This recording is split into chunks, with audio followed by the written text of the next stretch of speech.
ప్రస్తుతం అన్ని జాతకాలు చూస్తే మటుకు పవన్ కళ్యాణ్ గారికి చాలా బాగుంది. దానికి కారణం ఏంటంటే 2024 మే 1వ తారీఖు నాడు ముఖ్యంగా గురువు రాశి మారాడు. ఆ గురువు ఇప్పుడు ఆయనకి పంచమ స్థానంలోకి వెళ్ళాడు. 2025 మే దాకా ఉంటాడు.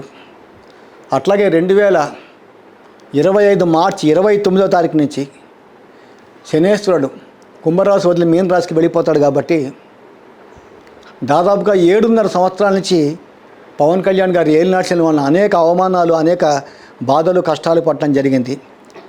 ఆయనకి ఏలినాటి శని కూడా వెళ్ళిపోతుంది. కాబట్టి 2027 ఆగస్టు దాకా కూడా ఆయన మట్టి పట్టుకుంటే బంగారం అవుతుంది. దానికి కారణం ముఖ్యంగా ఏంటంటే ఆయన 2/9/1971 సాయంకాలం 7 గంటలకు జన్మించారు. ఆయనది కుంభలగ్నం. కుంభలగ్నానికి అధిపతి శనేశ్వరుడు. ప్రస్తుతం పవన్ కళ్యాణ్ గారికి శని మహర్దశ కూడా మొదలైంది. లగ్నాధిపతి దశ 19 సంవత్సరాలు ఉంటుంది. గోచారంలో ఏలినాటి శని వెళ్ళిపోతుంది. కాబట్టి అందరి జాతకాన్ని కంపేర్ చేస్తే మనకు పవన్ కళ్యాణ్ గారి జాతకం చాలా బాగుంది.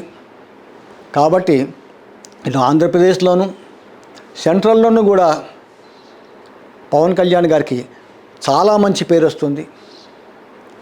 అలాగే భగవంతుడు పవన్ కళ్యాణ్ గారికి ఆయురారోగ్య ఐశ్వర్యాలు ఇచ్చి అన్ని విధాలుగా ఇటు ఆంధ్రప్రదేశ్ని, అలాగే ఇటు తెలంగాణ రాష్ట్రాన్ని, అలాగే సెంట్రల్లో మన భారతదేశంలో సెంట్రల్ గవర్నమెంట్ కూడా అన్ని విధాలుగా కాపాడాలని భగవంతుని ప్రార్థన చేస్తున్నాను.